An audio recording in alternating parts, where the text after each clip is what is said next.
नमस्कार. सादर करत आहोत ठाणे वार्ता. ठळक घडामोडी. कंत्राटी नोकरीस असणाऱ्या खेळाडूंना नोकरीत कायम करण्यासाठी धोरण तयार करणार मुख्यमंत्री एकनाथ शिंदे.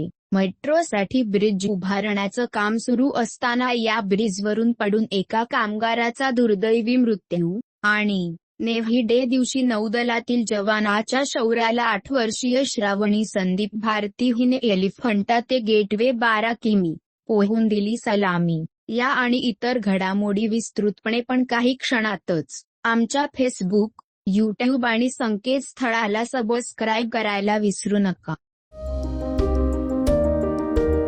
আমার নাম সুলতানা খাতুন। আমার বাচ্চার বয়স 2.5 বছর। আমার বাচ্চা ইনজেকশন টাইমে নিত। আমার বাচ্চার শরীর অসুস্থ হওয়ার কারণে আমার বাচ্চা কিছু ইনজেকশন নিতে পারেনি। আমি খুব ভয় পেয়ে গেছিলাম এটা নিয়ে, আমি কি করব, অনেক কিছু হয়ে গেছে। তারপর আমি দেখলাম আমি কি করে কি করতে পারবো। আশাদি আমার বাড়িতে আসলো, আশাদি আমাকে জানালো মিশন ইন্দ্রধনুষ একটি ক্যাম্প বসছে বাচ্চাদের জন্য, যেখানে আমি নিয়ে গেলাম। নিয়ে যেতে আমার বাচ্চার যে কটা টিকা বাকি ছিল সেগুলো সব দেওয়া হলো। তাতে বাচ্চা আমার অনেক ভালো হলো, আমার বাচ্চা সুস্থও আছে। আমি ধন্যবাদ করতে চাই আশাদিকে এবং মিশন ইন্দ্রধনুষকে। राज्यातील विविध शासकीय स्थापनांमध्ये कंत्राटी नोकरीस असणाऱ्या खेळाडूंना नोकरीत कायम करण्यासाठी धोरण तयार करणार असल्याचे मुख्यमंत्री एकनाथ शिंदे यांनी सांगितले. धर्मवीर आनंद दिघे क्रीडानगरीत प्रशांत जाधवर फाउंडेशन आणि विठ्ठल क्रीडा मंडळ आयोजित कुमार गटाच्या महाराष्ट्र राज्य अजिंक्यपद आणि निवड चाचणी कबड्डी स्पर्धेच्या पारितोषिक वितरण समारंभात मुख्यमंत्री एकनाथ शिंदे बोलत होते. स्पर्धेतील कुमारांच्या अंतिम सामन्यात मुंबई उपनगर पश्चिम संघाने विजयासह नारायण नागू पाटील स्मृती फिरत्या चषकावर आपले नाव कोरले, तर या गटात पिंपरी चिंचवडचा संघ उपविजेता ठरला. कुमारी गटात पिंपरी चिंचवड संघाने प्रथम क्रमांकासह क्रीडा शिक्षक चंदन सखाराम पांडे स्मरणार्थ फिरत्या चषकावर आपले नाव कोरले, तर पुणे ग्रामीण संघाने उपविजेतेपद पटकाविले. पुणे जिल्ह्याचे 3 विभाग झाल्यानंतर प्रथमच झालेल्या या स्पर्धेत पुणे जिल्ह्याने चांगली कामगिरी करीत स्पर्धेचे विजेते आणि उपविजेतेपद मिळविले. या स्पर्धेचे पारितोषिक वितरण मुख्यमंत्री एकनाथ शिंदे यांच्या हस्ते करण्यात आले. कुमार गट तृतीय क्रमांक पुणे ग्रामीण तर चतुर्थ क्रमांक नंदुरबार कुमारी गट तृतीय क्रमांक मुंबई उपनगर पूर्व तर चतुर्थ क्रमांक कोल्हापूर यांनी पटकाविला. ठाणे महानगरपालिका क्षेत्रातील विकसित भारत संकल्प यात्रेचा पुढील टप्पा शुक्रवार 8 डिसेंबर ते गुरुवार 14 डिसेंबर या काळात ठाणे शहरातील ठाणे रेल्वे स्टेशन, नौपाडा आणि लोकमान्य नगर या परिसरात आयोजित करण्यात आला आहे. स्थानिक नागरिकांना या यात्रेला भेट देऊन केंद्र सरकारच्या विविध योजनांची माहिती घ्यावी, नोंदणी करावी तसेच आरोग्य शिबिराचाही लाभ घ्यावा, असे आवाहन ठाणे महापालिका आयुक्त अभिजित बांगर यांनी केले आहे. कार्यक्रमाच्या ठिकाणी पीएम उज्ज्वला, आयुष्यमान भारत कार्ड, आधार कार्ड नोंदणी आणि अपग्रेडेशन, पीएम स्वनिधी, प्रधानमंत्री आवास योजना अर्बन, ई-बस अशा विविध शासकीय योजनांची माहिती स्टॉलवर देण्यात येते.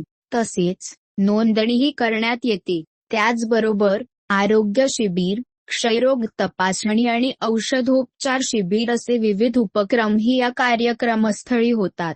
केंद्र आणि राज्य शासनाच्या विविध योजनांचे लाभ योग्य त्या लाभार्थ्यांपर्यंत पोहोचण्याच्या उद्देशाने सुरू झालेली विकसित भारत संकल्प यात्रा 26 जानेवारी 2024 पर्यंत ठाणे महापालिकेच्या 9 प्रभाग समितीतील एकूण 74 ठिकाणी जाणार आहे.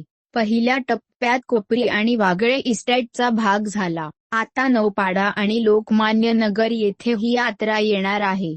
विविध योजनांसाठी गरजू लाभार्थ्यांचा शोध घेणे, त्यांना प्रत्यक्ष योजनांची माहिती देणे, त्यांना प्रत्यक्ष लाभ मिळवून देणे हे उपक्रम अगदी तळागाळापर्यंत राबविले जात असून याला नागरिकांचा देखील उत्स्फूर्त प्रतिसाद मिळत आहे. मेट्रोसाठी ब्रिज उभारण्याचं काम सुरू असताना या ब्रिजवरून पडून एका कामगाराचा दुर्दैवी मृत्यू झाला. ठाणे परिवहन कार्यालय समोर ही दुर्दैवी घटना घडली. धनंजय चव्हाण हा कामगार ब्रिज उभारण्याचं काम करत असताना तोल जाऊन रस्त्यावर पडला. त्याला त्वरित वागळे पोलीस कर्मचारी आणि आपत्ती व्यवस्थापन कक्षाचे कर्मचाऱ्यांनी रुग्णवाहिकेमधून जिल्हा शासकीय रुग्णालयात दाखल केले. पुढील तपास वागळे पोलीस करत आहे. इंडियन नेव्ही डे दिवशी नौदलातील जवानाच्या शौर्याला 8 वर्षीय श्रावणी संदीप भारती हिने एलिफंटा ते गेटवे 12 किमी पोहून सलामी दिली आहे. ओमकार इंटरनॅशनल स्कूलमध्ये इयत्ता 3रीत शिकत असलेल्या पोहण्याची आवड आहे. आपल्या मुलींची आवड पाहत तिच्या आईवडिलांनी तिला डोंबिवलीतील यश जिमखानामध्ये पोहणे शिकण्यासाठी पाठवले. पोहणे शिकून झाल्यावर स्विमिंग प्रशिक्षक विजय माने यांचेकडे श्रावणीने ॲडव्हान्स कोचिंग लावले. श्रावणीने अथक मेहनत सुरू ठेवत 4 महिन्यानंतर प्रशिक्षकांनी श्रावणीला उरण येथे संतोष पाटील यांच्याकडे समुद्रात प्रॅक्टिसला नेले. तिथे श्रावणीने सराव सुरू ठेवला. श्रावणीने प्रशिक्षकांना विचारून इंडियन नेव्ही डे दिवशी धाडसी साहसी इव्हेंट करायचा ठरवला. यश जिमखानामध्ये विलास माने आणि रवी नवले यांच्याकडे एक्स्ट्रा सराव चालू ठेवला. यश जिमखान्याचे मालक राजू वडनेरकर यांनी श्रावणीला सहकार्य केले. सोमवार 4 डिसेंबर रोजी अंगाला ग्रीस लावून एलिफंटा येथे पहाटे 4:32 महाराष्ट्र राज्य हौसी जलतरण संघटनेचे निरीक्षक सुनील मयेकर यांच्या मार्गदर्शनाखाली पोहण्यास सुरुवात केली. श्रावणीने जिद्द, चिकाटी आणि मेहनतीच्या जोरावर सकाळी गेटवेला सकाळी 8:50 पोहोचली. समुद्रातून बाहेर आल्यावर तिने भारतमातेच्या रक्षणासाठी समुद्रामध्ये गस्त घालणाऱ्या नौदलातील जवानाच्या शौर्याला इंडियन नेव्ही डे दिनी श्रावणीने एलिफंटा ते गेटवे ऑफ इंडिया 12 किमी सागरी जलतरण अंतर पोहून पार करून सलामी दिली आहे. एवढ्या लहान वयात समुद्रातील इव्हेंट केल्यामुळेच तिच्यावर कौतुकाचा वर्षाव होत आहे. आपण पाहत आहात श्री स्थानक वाहिनी, ठाणे जिल्ह्याचं मुख्य व्यासपीठ. ठाणे वार्ता पहा श्री स्थानक वाहिनीवर. आता सकाळी 9:15 पासून रात्री 9:15 पर्यंत ठाणे वार्ता, ठाण्यातील पहिलं दृकश्राव्य माध्यम. ठाणे वार्ता आणि श्री स्थानक वाहिनीचं लाईव्ह स्ट्रीमिंग ठाणेवार्ता.com वरील लाईव्ह स्ट्रीमवर क्लिक करा आणि अगदी मोबाईलवरही ठाणे वार्ता श्री स्थानक वाहिनीचा आनंद लुटा. यासाठी आमचं ॲप डाउनलोड करा. आपला परिसर स्वच्छ आणि सुंदर ठेवण्यासाठी ठाणे महापालिकेत सहकार्य करा. ओला सुका कचरा वेगवेगळा जमा करा आणि रोगराईपासून मुक्तता मिळवा. डॉक्टर आणि रुग्णांचं पिढ्यानपिढ्यांचं जिव्हाळ्याचं नातं म्हणजेच डॉक्टर बेडेकर हॉस्पिटल. आता अत्याधुनिक सोयी सुविधा आणि तंत्रज्ञान युक्त वंध्यत्व निवारण केंद्रात IVF आणि टेस्ट ट्यूब बेबीचीही सुविधा. डॉक्टर बेडेकर हॉस्पिटल, महर्षी कर्वेपथ, ठाणे. 65 वर्षांची निरंतर सेवा. ठाणे वार्ता पहा श्री स्थानक वाहिनीवर. आता सकाळी 9:15 पासून रात्री 9:15 पर्यंत ठाणे वार्ता, ठाण्यातील पहिलं दृकश्राव्य माध्यम.